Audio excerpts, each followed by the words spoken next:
এরা জানে না যে 3-4 বার জেল খেটে আসা আসামি আমি একজন, সনাতন ধর্মের জন্যই। এরা জানে না যে 3-4 বার জেল খেটে আসা আসামি আমি একজন। প্রথম প্রশ্ন, তিনি সনাতন ধর্ম প্রচার করতে গিয়ে দেশের কোন সংবিধান লঙ্ঘন করেছে বা কোন ক্রাইম করেছেন বা কি এমন ধর্ম বিকৃতি করেছেন যার জন্য একবার নয় বারবার জেলে যেতে হয়? একটা দেশে আইনের সংবিধান অনুযায়ী কোনো নির্দোষ ব্যক্তিকে তো বারবার জেলে যেতে হয় না। তবে কি তোমার ধর্ম প্রচারের আড়ালে অন্য কোনো চক্র আছে? আর সংবিধানের রুলস অনুযায়ী হয়তো এটা নির্দোষ প্রমাণ হয়েছে, তাই তাকে ছেড়ে দেওয়া হয়েছে। প্রশ্ন নম্বর 2, হঠাৎ আপনার জীবনে কি এমন হলো মাথার চুল কালার করা ছাপড়ি থেকে আধুনিক জামা কাপড় চেঞ্জ করে ধুতি পাঞ্জাবি পড়তে হলো? এগুলো সম্পূর্ণ কি ধর্মের জন্য, নাকি এগুলো পড়লে ভিউ বেশি পাওয়া যায় আর মানুষকে সাইকোলজি ব্রেইন হ্যাক করে বেশি বেশি ফলোয়ার্স কামানো যায়? বিশ্বাস করুন, এই কথাগুলো আমি কখনোই টানতাম না, কারণ আমি মানুষকে আঘাত করতে নয়, মানবতা প্রচার করতে এসেছি। কিন্তু এই ভদ্রলোক আমার ভিডিওর রিপ্লাই ভিডিওতে যখন কোনো ভুল খুঁজে পেলেন না, তখন আমাকে পার্সোনাল অ্যাটাক করতে লাগলেন। আমার বড় বড় চুল নিয়ে কথা বললেন। শুধু মাথায় ছাতা চুল রাখলে তো হবে না, মাথায় তো জ্ঞান ধারণ করার ক্ষমতা রাখতে হবে, বুদ্ধি রাখতে হবে। আমার হাত নাড়ানো নিয়ে কথা বললেন। সর্বশেষে একটাই কথা বলবো, এরকম করলেই ভালো মনের মানুষ হওয়া যায় না। আমার ব্রেইনের র্যাম কম। 2GB র্যামের যদি ফোন হয়, তাহলে যদি তার মধ্যে 4GB র্যামের জ্ঞান দেওয়া হয়, তাহলে কি মাথায় ঢোকে? এরকম আরো অনেক কিছু বলে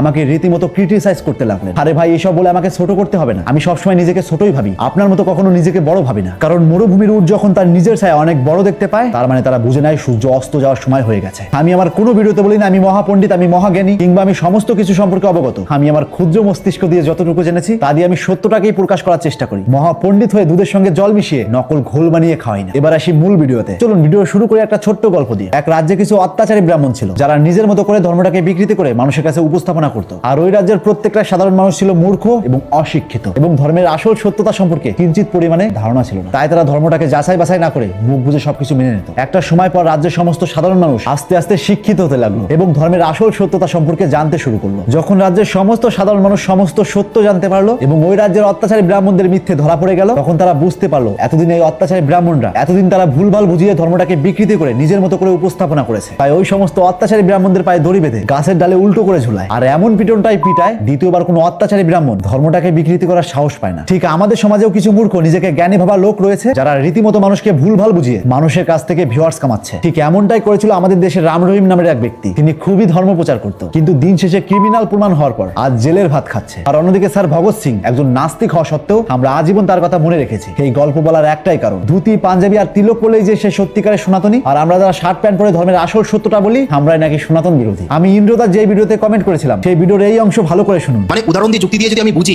একটা ওষুধের দোকানে সব রকম ওষুধ পাওয়া যায়। আমার মাথা যন্ত্রণা হয়েছে, আমি সেই ওষুধের দোকানে গেছি, আমার মাথা যন্ত্রণার ওষুধ দাও, তারা দিয়েছে পেট খারাপের ওষুধ, আমার হয়ে গেছে পেট খারাপ। আমি যখন ওষুধের দোকানের বিরুদ্ধে প্রতিবাদ করছি, মানুষ তখন বলছে ভাই তুই ওষুধের দোকানে গেছিস কেন? এবার এই কমেন্টের এই অংশ পড়ুন। চলে আসি ওষুধের দোকানের যুক্তিতে। বিভিন্ন অ্যালোপ্যাথি ওষুধ যখন তৈরি হয় তখন বিভিন্ন পশুর হাড় ব্যবহার করা হয়। কোন পশুর হাড় ব্যবহার করা হয় সেটা আর বললাম না, এখানে আশা করি বুঝতে পেরেছো। কিন্তু জীবন বাঁচাতে ওষুধ খাওয়া আর রেস্তোরাঁয় পয়সা দিয়ে পছন্দের খাবার খাওয়া এক নয়। কি কোনো কিছুর মিল পেলেন? ঠিক এটার জন্যই আমি বলেছিলাম তিনি ভিডিওতে বললেন এক আর কমেন্টে বললেন আরেক। এবার বলুন কে ফল্ট? কত বড় পাপ কার্য করেছে সেটা আবার গর্ব করে বলছে আমি ভালো করে জানি। অর্থাৎ যে ভেজিটেরিয়ান ব্যক্তিদের চিকেনের কড়াই রান্না করে দিব্য খাইয়ে গেছে, সেটা আবার গর্ব করে বলছে কিচেনের মধ্যে কি হয় আমি ভালো করে জানি। আমি আমার ভিডিওর কোথাও সরাসরি বলিনি হাসির কড়াইতে শুকুর রান্না হয় কিংবা শুকুরের কড়াইতে মুরগি রান্না হয়। আমি শুধু এটা বলেছি কাগজ কলমে অনেক কিছুই লেখা থাকে, কিন্তু বাস্তবের চিত্র পুরোটাই ভিন্ন। আর ভাই, আমি যে রেস্টুরেন্টে কাজ করতাম সেটা আমার বাবার রেস্টুরেন্ট না যে আমার নিজের মতো করে চলবে। যখন একসঙ্গে 10-20টা অর্ডার আসে, কোন ছুরি কিসে ব্যবহার করছি তা ভাবার সময়টুকু পাওয়া যায় না। যেমন ফুড সেফটি স্ট্যান্ডার্ড রুলস অনুযায়ী ফ্রিজে খাবার সংরক্ষণে নির্দিষ্ট তাপমাত্রা থাকতে হবে, কিন্তু আমরা কজন আছি ফ্রিজের তাপমাত্রা নিয়ন্ত্রণ করে রাখি? ওই আইনে আরো বলে রেডি টু ইট খাবার ধরার সময় অবশ্যই হাতে গ্লাভস পরতে হবে যাতে সংক্রমণ না ছড়ায়, কিন্তু আমরা একই হাত মোজা দিয়ে কখনো কখনো মোবাইল ধরেও খাবার স্পর্শ করি। এরকম আরো অনেক রুলস রয়েছে যেগুলো শুধুমাত্র খাতায় লেখা, কিন্তু বাস্তবের চিত্র পুরোটাই ভিন্ন। কিন্তু মানুষ মাত্র যদি ভুলই হয়, তাহলে সেই ভুল করে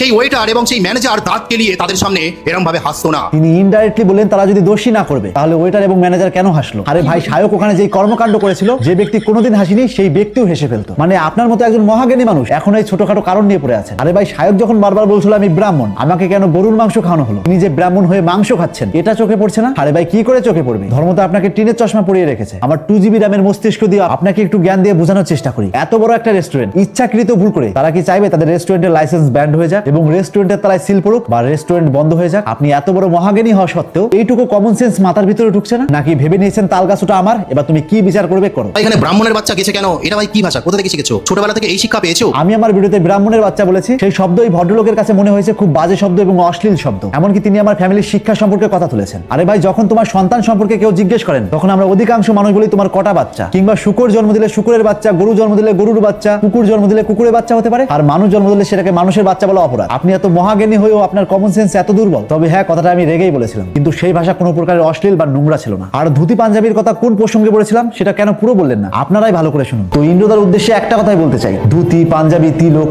এগুলো পড়লেই কিংবা সনাতনীরা ঠিক ভুল যাই করুক তার পক্ষ নেওয়ার নামই সনাতন নয়। আমার কথার মূল উদ্দেশ্য ছিল আমি সত্যের পথে চলবো, কিন্তু ওই ধুতি পাঞ্জাবি পরে মিথ্যের পথ অনুসরণ করে বলবো না আমি সনাতনী। আর আমি আমার ভিডিওর কোথাও বলিনি আপনি বলেছেন জোর করে শায়ককে মাংস খাইয়েছে। আমি বলতে চাইছিলাম আপনার মত অনুসারে ওইটার ইচ্ছা করে তাকে গরুর মাংস খাইয়েছে, কারণ আপনি আপনার কোনো পোস্টে বলেননি ভুলে সে মাটনের জায়গায় গরুর মাংস দিয়ে ফেলেছে। তার মানে আপনার কথা অনুযায়ী ওইটা তাকে ইচ্ছা করে গরুর মাংস দিয়েছে। এবার বলুন আমি মিথ্যে বলেছি নাকি আপনি মিথ্যে বলেছেন? আরে ভাই, আসল মিথ্যুক তো আপনি। একজন ব্যক্তি ভুল করেছে, তা সত্ত্বেও সেই ব্যক্তি সনাতনী বলে তার পক্ষ নিচ্ছেন, আর অন্যদিকে একজন নির্দোষ ভুল করে আইটেম দেওয়া ব্যক্তিকে আপনি দোষী প্রমাণ করতে চাইছেন। আপনি তো কোনো সত্যের সঙ্গে নয়, আপনি তো মিথ্যের সঙ্গে। চলুন এই ভদ্রলোকের একটা কমেন্ট দেখাই। কমেন্টে স্পষ্ট লিখেছে, কারণ সবার আগে সে একজন হিন্দু আমার কাছে, হিন্দুদের পাশে থাকা আমার কর্তব্য। তার মানে আপনার এই কমেন্ট অনুযায়ী আপনার বাবা একজন নির্দোষ অন্য ধর্মের একজন মানুষকে খুন করবে। আপনি বুঝতে পারছেন আপনার বাবা দোষী, তা সত্ত্বেও তিনি একজন সনাতনী বলে তার পক্ষ নেবেন। সত্যি আজব সনাতনী আপনি। যেখানে সনাতন ধর্ম নিজেই বলছে আমি সত্য, সেখানে আপনি সত্যের পথে না থেকে একজন দোষীর পক্ষ নিচ্ছেন। কারণ একটাই, এটা না বলে যে আপনার ফ্যান ফলোয়ার্স বাড়বে না, আপনার অন্ধভক্তরা আপনাকে জ্ঞানী বলবে না। এই এক পেশে বিচার করা আপনাদের মতো কিছু মানুষের জন্য